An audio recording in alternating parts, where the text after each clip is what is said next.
Shalom Bapak Ibu dikasihi Tuhan, berjumpa kembali kita dalam program Santapan Rohani pada saat hari ini.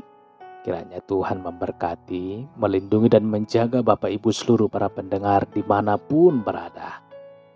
Bapak Ibu dikasihi Tuhan, sebelum kita mendengarkan firman, kita berdoa. Bapa di sorga, kembali kami mengucap syukur pada hari ini. Suatu kesempatan yang Tuhan berikan untuk kami mendengarkan kebenaran firman-Mu. Urapilah Tuhan pendengaran kami, hati, tubuh, dan jiwa kami, supaya dapat menerima kebenaran firman-Mu. Dalam nama Tuhan Yesus kami berdoa dan mengucap syukur. Haleluya. Amin. Bapak Ibu Saudara, pembacaan firman di tengah-tengah kita pada saat hari ini yang tertulis dalam Lukas 10 ayat 29. Tetapi untuk membenarkan dirinya, orang itu berkata kepada Yesus, "Dan siapakah sesamaku manusia?" Tuhan Yesus meminta kita mengasihi sesama manusia. Pertanyaan yang sering kali dilontarkan banyak orang, siapakah sesamaku manusia? Persis seperti kata pepatah, saudara, kura-kura dalam perahu. Pura-pura tidak tahu, saudara. Sang ahli kitab ini pura-pura bertanya, pura-pura tidak tahu. Ia mungkin berharap Yesus akan menyebut kriteria atau syarat tertentu untuk sesama manusia, sehingga ia bisa menyanggahnya, saudara. Alih-alih menjawab pertanyaan itu, malah Yesus memberikan perumpamaan yang mengejutkan.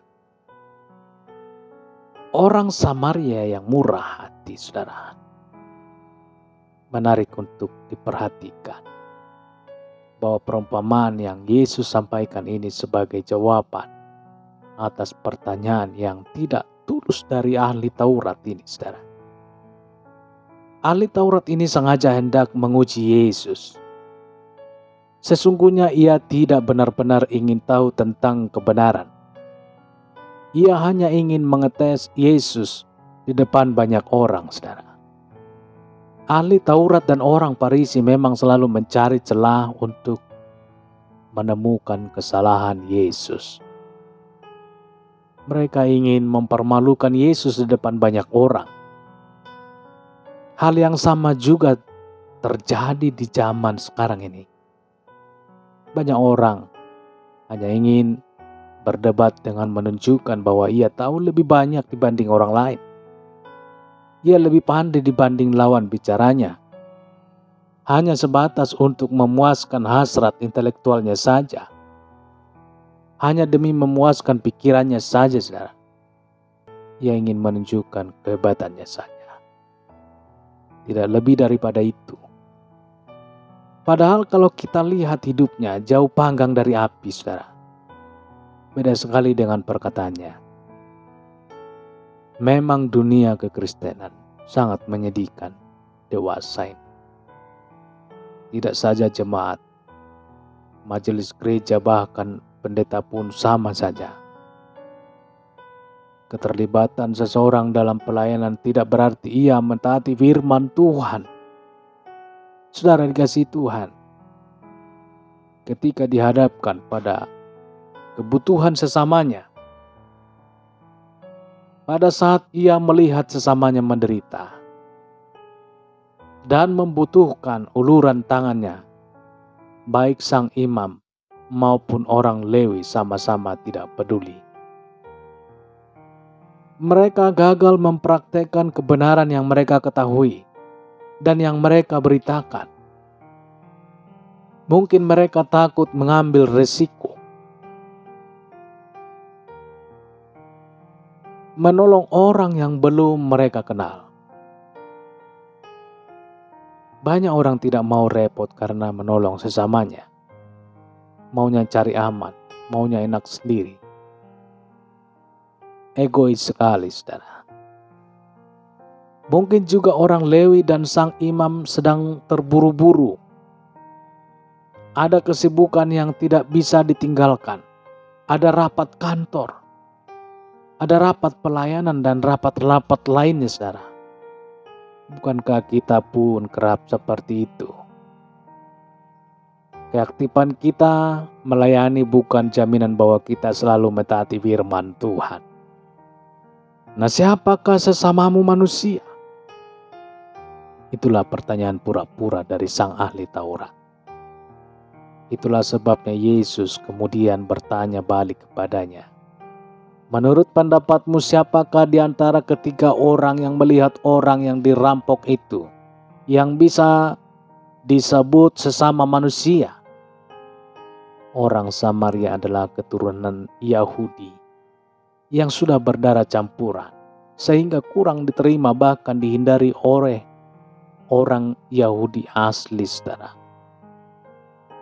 Namun kita menyaksikan justru orang Samaria lah yang memberikan pertolongan ketika mendapati orang Yahudi yang sekarat itu. Sungguh sebuah contoh yang dramatis, saudara. Memilukan sekaligus menyedihkan. Orang yang ditolongnya bukan hanya berasal dari kaum yang berbeda suku. Korban perampokan yang terkapar itu adalah orang Yahudi yang selama ini menghina atau memandang rendah dan mengasingkan kaumnya, orang Samaria itu. Sebagai pengikut Kristus, kita pun dipanggil melakukan hal yang sama seperti orang Samaria yang baik hati itu. Mengasihi sesama manusia bukan karena mereka sama dengan kita, saudara. Bukan juga karena ia pernah berbuat baik kepada kita. Kita harus melakukannya karena Tuhan menghendaki kita menyatakan kasih-Nya kepada sesama kita. Saudara dikasihi Tuhan. Tuhan Yesus meminta kita mengasihi sesama manusia. Bukan manusia yang sama dengan kita, bukan. Dan mohon maaf Bapak Ibu, termasuk juga orang-orang yang pernah menyakiti kita. Kita harus sanggup. Bapak Ibu dikasihi Tuhan. Demikian pendengaran firman Tuhan. Kiranya Tuhan memberkati, memberikan kekuatan untuk kita dapat mengasihi sesama. Kita berdoa. Bapa di dalam sorga, terima kasih Tuhan kami sudah mendengarkan firman-Mu. Tuhan berikanlah kami kekuatan untuk kami dapat menjalankan firman-Mu. Untuk kami bisa mengasihi sesama kami, mengasihi musuh kami. Karena itu adalah kelebihan daripada orang-orang yang tidak mengenal Engkau. Tuhan Yesus, ajarlah kami untuk taat setia, berguna bagi kebenaran firman Tuhan, berguna bagi pelayanan-Mu Tuhan.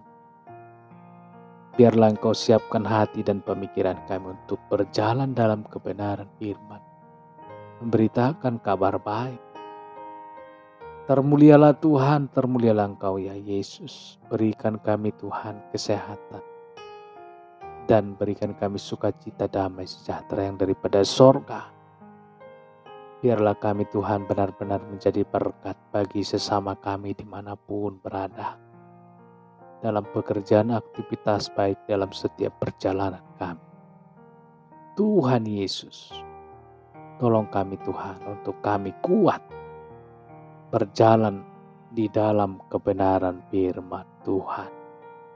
Terpujilah nama-Mu. Kami juga teringat Tuhan, di antara para pendengar apabila ada yang mengalami suatu penyakit, tangan kasih Tuhan dan pertolongan-Mu Tuhan yang menjamah tubuh yang sakit pada saat hari ini, sehingga yang sakit disembuhkan. Di dalam nama Tuhan Yesus, yang sakit disembuhkan.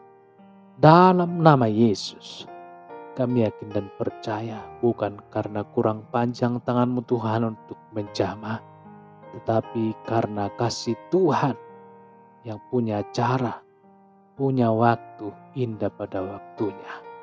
Terpujilah nama-Mu Tuhan, termulialah nama-Mu Yesus pada saat hari ini, kal untuk selama-lamanya.